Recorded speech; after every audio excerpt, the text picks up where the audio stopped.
You might have heard that live shopping is exploding. And I have to tell you, I have been on Whatnot for a couple of weeks now, and I see why it is. Now, Whatnot is my sponsor, and they are the reason I got on the platform and checked it out. I'm glad they did. They made it easy for me. I'm going to make it easy for you. I love it. Whatnot is where you get great products without paying full price. It's that simple. I'm hooked on their live shows, too. You got to see them. They're so much fun. And I see why Whatnot has climbed to the top of the App Store. And listen, if you're selling online, or maybe you have a storefront and you're hoping people find your listing or maybe walk in your store, Whatnot flips that, because on Whatnot, you go live and you sell directly to people in real time. And I may admit, although you didn't hear from me, I may have picked up a couple of power tools or so in the past couple of days. I'm just saying. Whatnot, it's the largest dedicated live shopping platform with beauty, collectibles, electronics, luxury, fashion, even cookies, and anyone can sell. In fact, people who sell on Whatnot sell 10 times as much as any other major marketplace. That's because you're not just listing products, you're building real connections with buyers. So whether you're shopping or you're selling, download the Whatnot app today and get free shipping on your first order. Just search WHATNOT, Whatnot, in the App Store and start scoring amazing deals. So I was whining to my wife the other day, said, I need new glasses. And she said, well, get some. I couldn't tighten them anymore. They were scratched. You know the thing, right? But I didn't want to go through the process because you have to make the appointment. You have to spend weeks to get them done. And you got to pay a fortune, right? That's real. But I did. I spent $500 on frames and glasses, and that was cheap. And then I ordered a pair from my sponsor, Zenni Optical, for $70. Zenni is an online eyewear shop, prescription glasses, sunglasses, blue light lenses, starting at under $30. You go to Zenni.com, you pick a frame, upload your prescription, and they ship it to your door. No appointment, no store, no upsell at the counter. And by the way, if you are saying, do I really need new glasses, or do I have to put up with one pair to do everything I need to do for the next 2 years? No, you can get what you want starting at under $30. And if you've never bought glasses online, don't worry about it. I haven't either. Zenni has a virtual try-on so you can see exactly how the frame looks before you commit to buying them, with no salesman looking at you saying, those look good, but these expensive ones would look better. No, you don't get that. I'm excited. I can't wait to get my Zenni glasses and tell you more about them. If your glasses are overdue for a refresh, now's the time. Go to Zenni.com/podcast and use the code podcast15 for 15% off your first order. The styles sell out, so don't sit on it. That's Zenni.com/podcast. Promo code podcast15.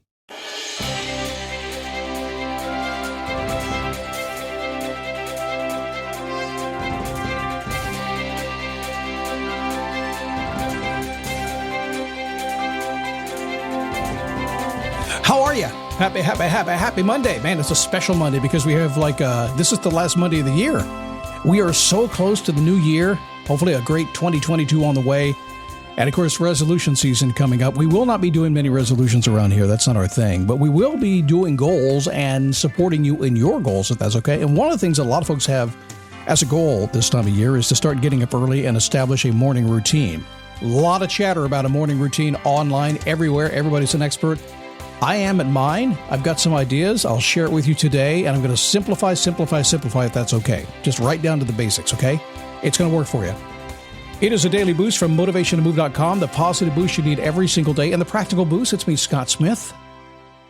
Common name, uncommon sense. We call it Scott Logic. I'll be laying it on you, and sometime later on today, you'll be walking through your day, and something will happen, and suddenly, in one ear will come me whispering some wisdom to you. And just when you need it, it'll pop up. You say, hey, Scott mentioned that today. I think I'm going to go ahead and try that. And you will, and it will work. So hang on for the ride. It's coming your way, okay? Yeah, resolution season on the way. Have you stopped celebrating New Year's yet? A long time ago, I got to the point where I just hated New Year's Day morning because we'd go out, we'd have our champagne and something else along the way, a little bit more, and get up in the morning and feel bad. And I said, what a rotten way to start the day. So over time, we began to, about 9:30 or 10 o'clock at night, go, you know what, let's just go to bed. So we can get up really early in the morning, and the early bird gets the worm, right? And every single year, it seems, this fireworks would go off at midnight in the neighborhood. And my wife and I would lean over and kiss each other and say, Happy New Year, honey. Am I getting old? No, I was doing that when I was like 25, so it's kind of how it is. So before the show today, real fast, have you done your homework? It's an important time of year to do that. To sit down and say, how's my life going? If you love what happened in 2021, make plans right now to keep it going. And if you don't like it, make plans now to make a change. It's a good time of the year to do it. Do your homework. So morning routines. So much chatter about morning routines everywhere. I think it's a popular way to get people's attention, which is probably why I'm doing it. It's all over the place. It's like, oh, I need a morning routine. Mornings. You're probably like me. You love them, you hate them, right? I love them more than I hate them these days. We'll get to that here in a second. But my wife and I, when we were first married, which is now 14 years ago, crazy. It wasn't very long before I learned that waking up at 5:45 in the morning and every step after that should be, it is programmed into her DNA. It just is. I didn't like it. When we first started, living together at 5:45 in the morning, we had a lamp, but like a ceiling fan above the bed. And she would wake up in the morning at 5:45 and without even asking me, lean up, straight up and turn the light on. I was like, whoa, stop it. She really damaged me there for a while. Because over the years, I have grown to dislike mornings a lot, mostly because I found myself doing two things. First, I was waking up and boom, into the hustle bustle, the daily grind, just going at it, whatever was there. Or I was doing what all the self-help gurus were telling me to do and that I should be doing. Now, let me tell you right now, if you think, oh, Scott, you're a self-help guru, technically probably in that category. I don't really fit very well. I just believe in what absolutely works, period. And the other stuff, I'm like, I don't like it. So I don't think I fall into that category completely, and I'm not ever going to. Because sometimes my morning thing worked and sometimes it didn't work. Sometimes what they said worked and it didn't work. Man, but on the other hand, my wife, she doesn't do any of that stuff. She doesn't get on with the hustle and bustle. She doesn't listen to anybody else. So unlike most folks in the world that are caught up in the drama of life, she operates on a figure out what works, keep doing it, never think about it again mindset. Yeah. Makes a lot of sense, doesn't it? That's kind of how I roll these days, and really most of my life have. Sometimes I drift with the wind a little bit. But for the most part, it's figure out what works, keep doing it, and never think about it again. It's like wearing the same clothes every day. Why think about it? Just put the same shirt and pants. Well, clean ones. You know what I mean, like Steve Jobs did. So if I'm being honest, as a wildly creative, I'm a spontaneous guy, I'm a go-for-it kind of guy, joy's mindless practice and persistence drives me insane. But there are no way that I can think of to change your ways. I have no choice but to find my way, right? Just like you. Besides, I'm a guy who has worked with tens of thousands of really successful people. I've seen the same behavior so many times. There is no denying that a simple and constantly repeating morning routine is where success is born. After all, the early bird does get the worm, right? But that still leaves us to figure out what is our routine? What should it be? Now, for me, it boiled down to one simple question. You might want to write this one down if you're into writing things like this down, because I wrote this down, I use it, and I think about this. What is the most important thing I can do that will make everything else possible? You've heard similar questions to that before, but that's the way I ask it. And notice how I'm focused on what's the most important thing I can do that makes everything else possible.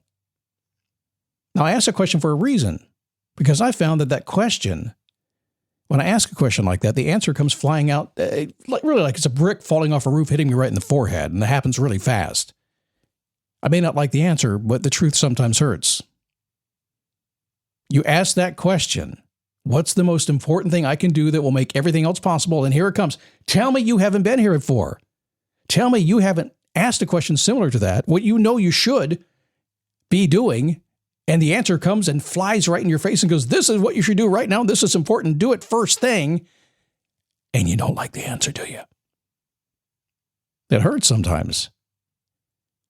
If you want to lose weight and get in shape, what's the most important thing you should do? It's probably diet and exercise. Yeah, but I like to go out on the weekends. I like my wine. Exercise, I don't like to sweat. If you want to make money, maybe the most important thing is to invest. If you want to write a book, your most important thing, I can tell you that because I'm working on my 5th book I haven't finished, or is it the 10th? I'm not sure. Every single day, bright and early, you got to write, right? So in my case, when I ask that question, I recognize something. That I have legacy dreams for myself and my family, my business, and for you. I have ideas that I want to make happen. The most important thing I can do to make my dreams come true is to write, like I just talked about. Once I made that decision, I wake up, get out of bed, I shower, I dress, eat a quick breakfast, sometimes just a shake. I sit down at my desk and I write uninterrupted for the next 3 hours. No distractions, no questions asked. So, it's the most important thing today for me. What is the most important thing for you today and tomorrow and in the coming year? What is the most important thing that you know you should be doing? So the anti-morning routine is this. What I just told you. You get out of bed, you sit down, you do it, period. There's no meditation.